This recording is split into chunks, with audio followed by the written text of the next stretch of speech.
I had a great teacher in high school. She sparked my curiosity in writing. And the reason why I felt it was important at the time was not for the writing's sake or not for storytelling purposes, but there are things in story, inherently in story, that can help me be a better basketball player, be a better teammate, a better leader, understand emotions better. So it's just insanely curious, man. And, trivial things weren't going to pull my attention. It had to be things weren't going to pull my attention. It had to be things that I had a purpose. I wanted to be one of the best basketball players to ever play. And anything else that was outside of that lane, I didn't have time for. At what age did that goal become crystal clear? I made that deal with myself at 13 years old. At 13 years old? 13 years old. That's the you deal were I made. crystal clear about it? Crystal clear. And where did inspiration come from? The love of the game. The love of the game, the challenge. Like I would watch Magic play, I'd watch Michael play, and I would see them do these unbelievable things, and I'd say, can I get to that level? I don't know, but let's find out. Let's find out. And so that curiosity to see where I could push this thing led me down that path. Competitive with things that I participate in. Basketball for me was the most important thing. So everything I saw, whether it was TV shows, whether it was books I read, people I talked to, everything was done to try to learn how to become a better basketball player. Everything. And so when you have that point of view, then literally the world becomes your library to help you to become better at your craft. Because you know what you're looking for. So at 13 years old, I had a kill list. And so, they used to do these rankings. It was Street and Smith basketball rankings. And I was nowhere to be found because I was like 6'4", scrawny, like 160 pounds soaking wet. So I was like 57 on the list. And so I would look at 56, 55, all the way up to number 1, who these players are, what club teams they played for. So when we go on an AAU travel circuit, I got to hunt them down. Right? And so that became my mission in high school, is to check off every other person, all those 56 other names, hunt them down and knock them down. So at 13 years old, I played the longer game because my game wasn't about being better than you at 13. It was to be better than you when, the chips are really on the line. So when we played at 13, I would size you up and see what your strengths and weaknesses are. How do you approach the game? Are you silly about it? Are you goofy about it? Are you good at it just because you're bigger and stronger than everybody else? Right? Or is there actually thought and skill that you put into it? Right? And when I'd play to my weaknesses. I wouldn't play to my strengths. I played to my weaknesses. Because when you're playing summer basketball, there's so many games. So there's not a lot of skill work being done. So when are you going to get better? Right? When you're playing in competition situations, you're only playing to your strengths. Why? Because you want to win. So what I would do, I was work on the things during those games that I was weak at. Left hand, pull-up jump shot, post game. Right? So I have a strategy. And so then fast forward to when I'm 17 and my game is completely well-rounded, and that player at 13 that I saw at 13 is still doing the same shit at 17, now you got a problem. That's right. Yeah. What I found in the NBA is a lot of guys played for financial stability. And when they came to the NBA, they got that financial stability. So therefore, the passion and the work ethic and the obsessiveness was gone. So I'm looking at that, I'm like, oh my God, it's going to be like taking candy from a baby. No wonder Mike wins all these fucking championships. And then you had the players that had that passion, but weren't willing to commit their entire lives to doing that, right? It's a choice. Right? You have other things. You have family. You have all these other things that you have to do. The game can't really be your number one priority. And so I was looking at that like, man, this is going to be fun. Like I see a lot of players take vacations with other players that are close friends. And just take vacations just to take vacations, or just hang out just to hang out. Like I never did that, because when I retire, I didn't want to have to say, I wish I would have done more. I don't want that. I don't want that. I went to Goat Mountain, and I talked to Michael, Bird, Hakeem Olajuwon, Jerry West, Oscar Robinson, Bill Russell. So I would talk to them. What did you do? What were your experiences? Michael in particular, he's become my big brother. He's been my big brother since I first came in the league. And what was that process like? So I went to them and started understanding the ins and outs of the game and, you know, how they approach things and their level of detail and obsessiveness, and that's what I did. Well, you know, you got to look at the reality of the situation. You know, like for me, it's not, you know, you kind of got to get over yourself. Like, it's not about you, man. Like, oh, okay, you feel embarrassed. You're not that important. Like, get over yourself. Yep. Like, you're worried about how people may perceive you, and like you're walking around and it's embarrassing because you shot 5 air balls. Get over yourself, right? And then after that, it's okay, well, why did those air balls happen? Got it. High school, year before, we played 35 games, max, right? Week in between, spaced out, plenty of time to rest. In the NBA, it's back to back to back to back to back to back to back. I didn't have the legs.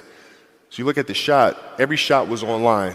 Every shot was online, but every shot was short, right? I got to get stronger. I got to train differently. The weight training program that I'm doing, I got to tailor it for an 82-game season so that when the playoffs come around, my legs are stronger and that ball gets there. So I look at it with rationale and say, okay, well, the reason why I shot air balls is because my legs aren't there. I go, well, next year they'll be there. That was it. Done.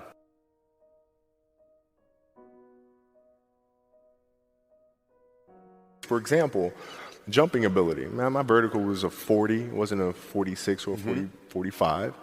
My hands are big, but they're not massive, right? So you got to figure out ways to strengthen them so your hands are strong enough.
To be able to palm a ball and do the things that you need to do.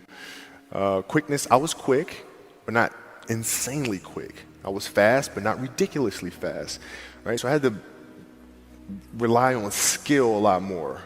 I had to rely on angles a lot more. I had to study the game a lot more. But I enjoyed it though.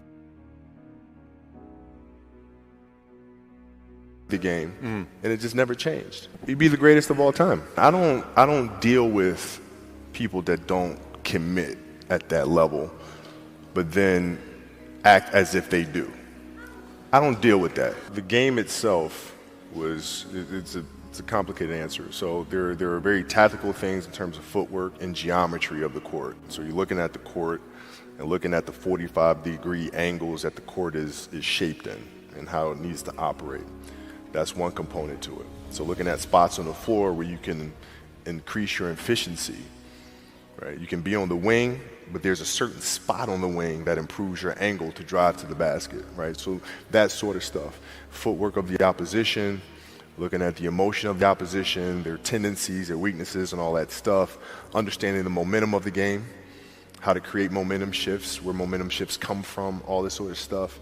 And then studying outside of that, right? Looking at different industries, looking at conductors, looking at writers, looking at actors and how they get into character, and then how do they keep themselves in that mental space. So looking at different industries, looking at nature itself and learning from that and how you can incorporate that into the game. Man, it's a lot of studying. Depends on the decision. Depends on the decision. If we're talking about, a basketball decision where, you've got to read a certain coverage or something like that, I mean, a lot of that comes from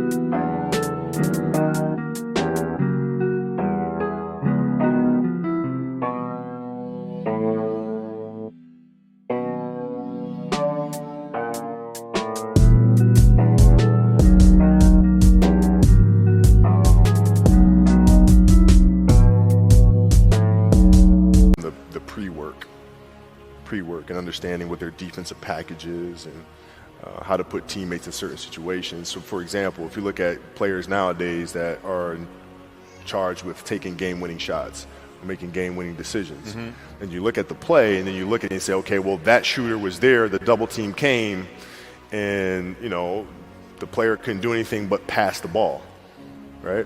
Well, that's because they didn't do the pre-work. Right? So when you do the pre-work, you understand, okay, this team in this situation likes to run a double team from this particular angle. All right, so I'm going to clear that side out, force the double team to come from a different angle, move myself to a space on the floor where it's going to take a long time for the double team to come, and now I can circumvent the double team and get to a place on the floor where I can knock down a shot or get to the basket. So it's all that pre-work.